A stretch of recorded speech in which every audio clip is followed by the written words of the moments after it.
Magandang morning po mga kabayan. Kasama namin ngayon sa umagang ito si Lolo Dominador Corpus. Ayan po, dahil tayo ay naantig sa kanyang kasipagan sa kabila ng kanyang edad, kaya sabi ko gusto ko puntahan yung kanyang bukirin. So ayan po, si Tatay Dominador po mga kabayan, hindi niya sariling lupa yon, kundi inuupahan lang or siya ang nagtatanim ng gulay at binabantayan, parang caretaker po.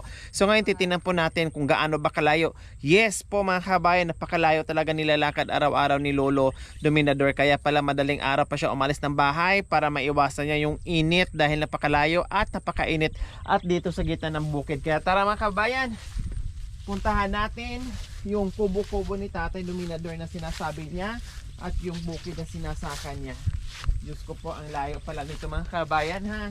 Nilalakad namin, kaya inagahan namin, umalis kami ng bahay 6 in the morning mga kabayan. Anong oras na? 7:30 na po mga kabayan. At pupunta pa kami doon sa gitna. Ayun, hindi pa po kami nangalahati.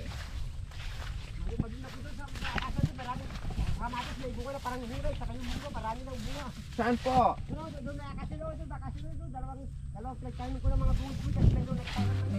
So ayan po mga kabayan, dito na po yung mga pananim ni Lolo Dominador. Ito, sitaw na po ito mga kabayan.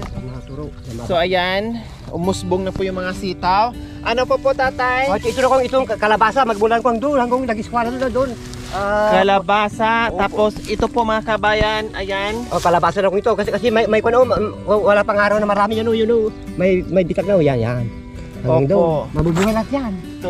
So ayan po mga kabayan, paikot po yan hanggang doon. Mayroon pa doon sa bandila daw. Tapos ano po ito tatay? Sitaw na turo yung... Ayan po, malalaki na po yung sitaw ni tatay. Yan ang pinakamaganda. Ayan, ang lalaki ng mga sitaw ni tatay. Ang sinasabi ko sa kanila, dalan yung lumaki kasi dito yung pataba, spray kayo pato. Sabi natin yung mga mula ito. Mayroon pa talong. Kinakausap doon ni Tatay Doming yung mga gulay niya. Nasaan po yung mga talong, tatay? Talong ito na mahaba.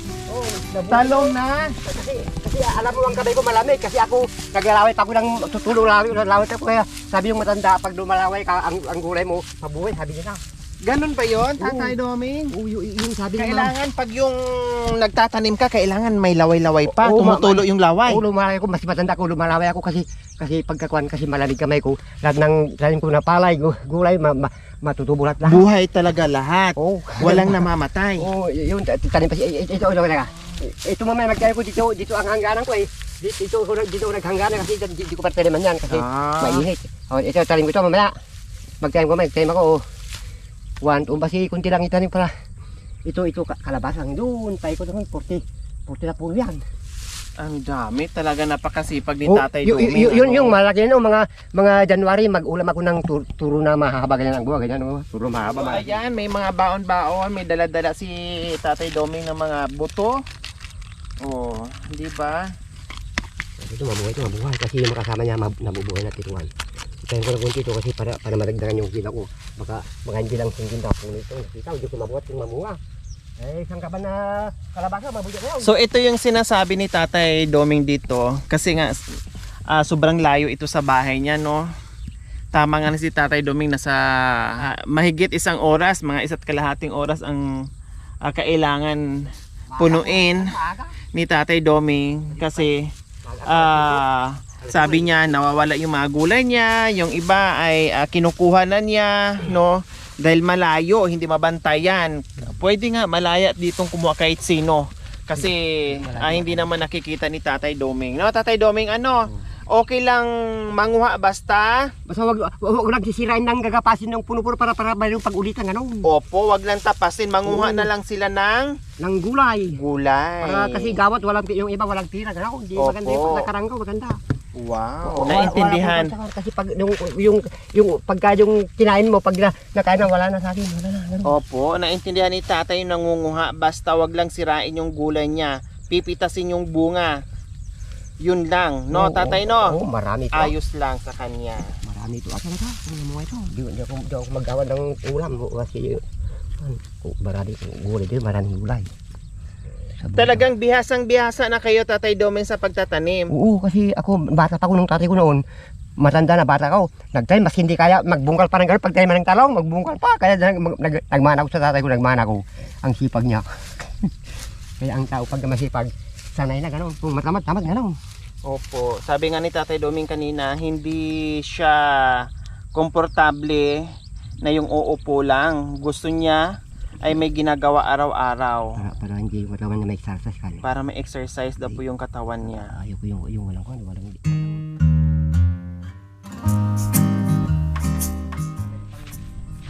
So ito yun mga kabayan, ay sinisilungan ni Tatay Doming pag sobrang mainit na. So nandito, alam nyo po, ito akala nyo damo, no, yung mga tuyong damo, pero nandiyan yung mga gamit na nakabaon, tinatago ni Tatay Doming. Ayan.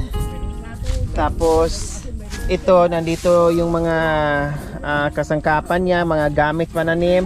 Ayun, meron nga po siyang kaldero doon. Ayun, pag naabutan na siya dito ng gutom or maghapon talaga siya dito, magluluto na lang siya dyan. Ayan, parang may balon din dyan o na nakaipon yung tubig. Siguro yung panghugas niya, dyan na lang din kinukuha ni Tatay Doming.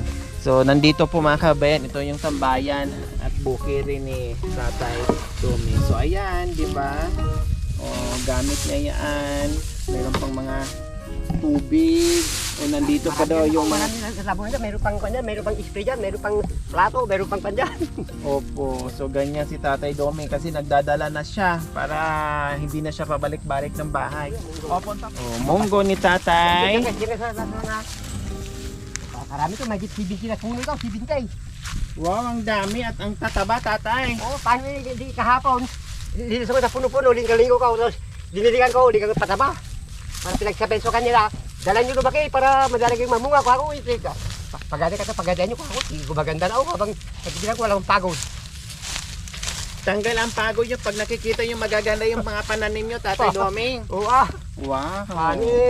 para yung puso ko nasisiyahan. Ay, syempre po, kasi yung tingnan mo, pagod ganda, nyo, ang haba po mga kabay mula doon hanggang doon din.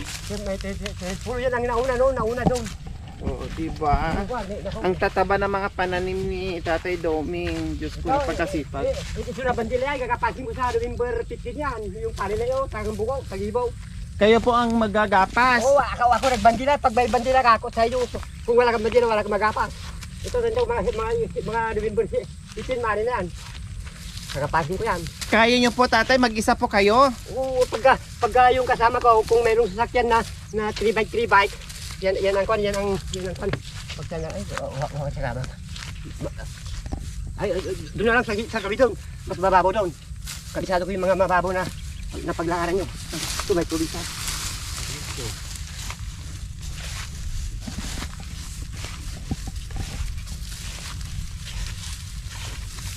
Kasi pagka napapawisan ako, mabisag lumakat pag napapawisan ako. Ang bilis ng lakad ni Lolo. Kuba na si Lolo, nakatungkod na, pero abilis kayo, ganun siya magsalita. Ang bilis. Ko, mabilis na nga maglakad, mabilis na magsalita. Hiningal na nga ako mga kabayan eh. Parang hindi maintindihan ka. Oh. Sabi kayo hindi na maintindihan, siya din nagsabi. Ito, kahit yung kasada ka, lagyan ko ng gilitan para hindi mapan yung maganda yung lakad nyo. Wag na po, okay lang po. Oh, tatalo na lang po ako. Yan, tama. Hanap natin yung walang tubig.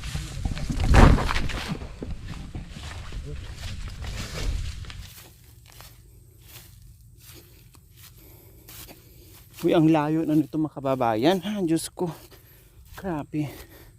Ay, naku, Lolo. Antay mo naman ako. Ang bilis mo naman maglakad. Ang bilis mo naman magsalita. Napagod na ako, Lolo.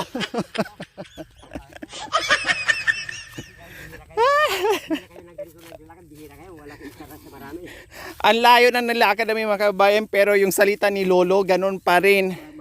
Mabilis talagang magsalita.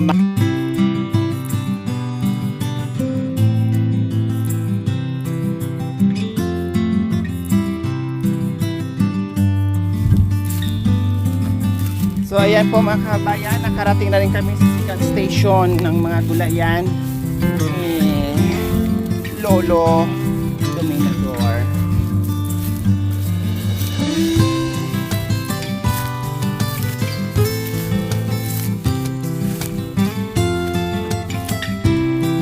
Ay, ang sarap dito sa gitna. Ng hangin. Sa gitna ng bukid na may malaking puno ng acacia. So, ayun. Anong merong gulay dyan si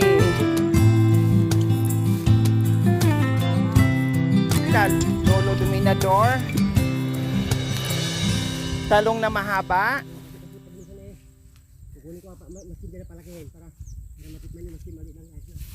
Ayun, ang talong, okra, kalabasa, saluyot, kamote, kamatis. Oh. Sari-sari. O habang kumukuha po kayo, Lolo Dominador, kantahan nyo po ng Bahay Kubo para gumanda lalo ang ano. Oh, bahay kubo kahit munti, ang halaman doon ay sari-sari, singkamas at talong, sigarilyas at mani, ikaw, tataw, patani, hindu, patula, kalabasa, saka mayroon pa labanos, mustasa. Kasi pag minsan kung may mahula ako, mahula ko, di walang makuha, malayo kasi malayo. Kaya una lang, pag mauna ka may makuha, ganun. Talagang malayo ko mo eh. Alas hindi. Kundol, patula. Maraming bulaklak, marami oh. Parang bulaklak marami. Mamaya ko yung Lolo Doming, Oh. tingnan nyo po ako. Ha? Tingnan nyo po ako. Ah, O, gaganda. modelo ng kabukiran. Oh. Bagay po ba? Oh, bagay para kang nag-istasyon.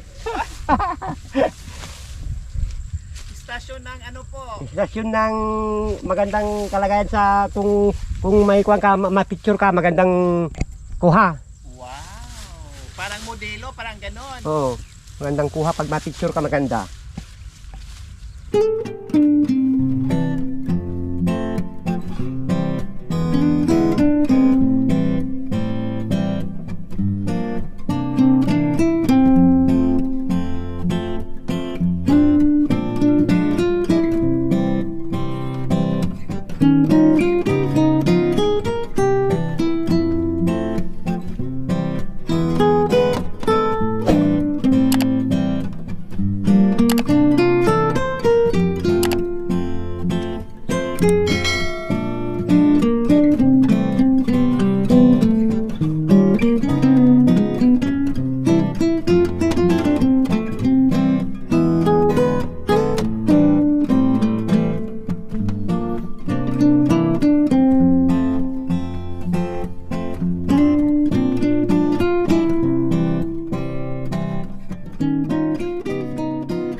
So ayan po mga kabayan, nung unang kita natin ni Tatay Dominador, naubusan tayo ng ayuda noon. Kaya binigyan na lang natin ng cash kasi pauwi na kami noon, nadaanan na natin, nagkataon na nadaanan natin si Tatay Dominador. So ngayon po mga kabayan, sabi ko ay pagbalik natin kailangan meron ng ayuda tulad nitong groceries natin. Mga kabayan, nandito tayo dahil may surprise tayo muli kay Lolo Dominador. Okay, pasok mga videos.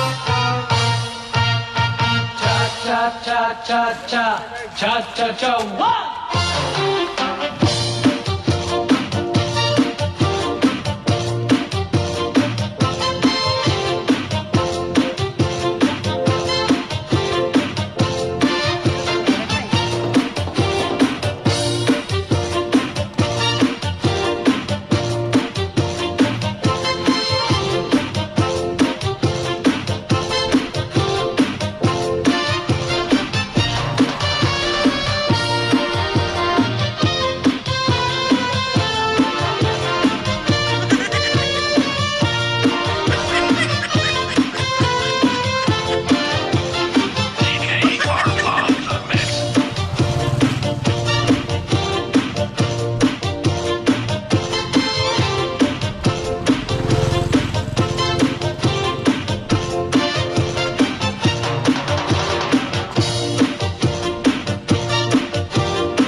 Lolo Dominador. Ano po, meron na kayo, isang kaso bigas.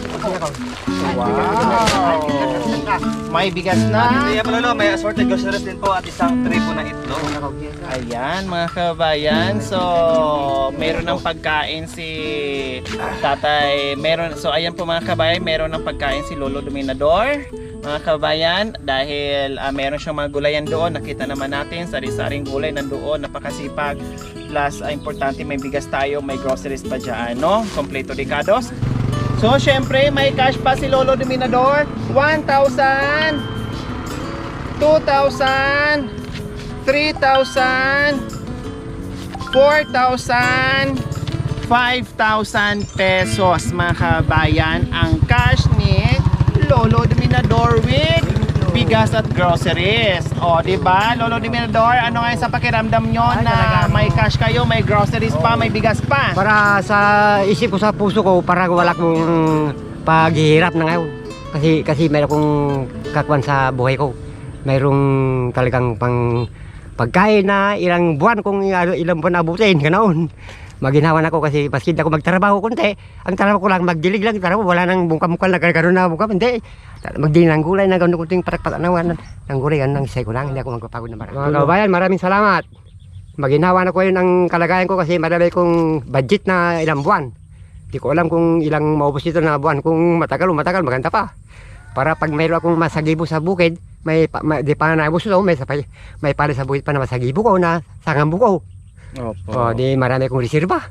Opo. Kaya magandang Panginoon, tulungan mo ako sa pagkuhan ko sa bukid, pag lumusaw sa bukid, kasama kita. Bigyan mo ko ng magandang pagtulog sa gabi, may hindi natulog, hindi ko palaging pupuyatin para malakas ako. O, di maganda. Opo. Mga kasama ko na nagpunta dito, bigyan mo ng mahabang buhay kaming magkasama. Walang iwanan kami. Ano, maganda. Ayan. Okay, maraming salamat po sa walang sawang pagmamahal. Silent sponsor, nagpaabot po ng 3,000. Skyby from Winnipeg, Canada, nagpaabot po ng 2,000. And kay Ma'am Isme from UK, grocery po ang pinaabot. Kaya maraming salamat po sa inyong ginituang puso.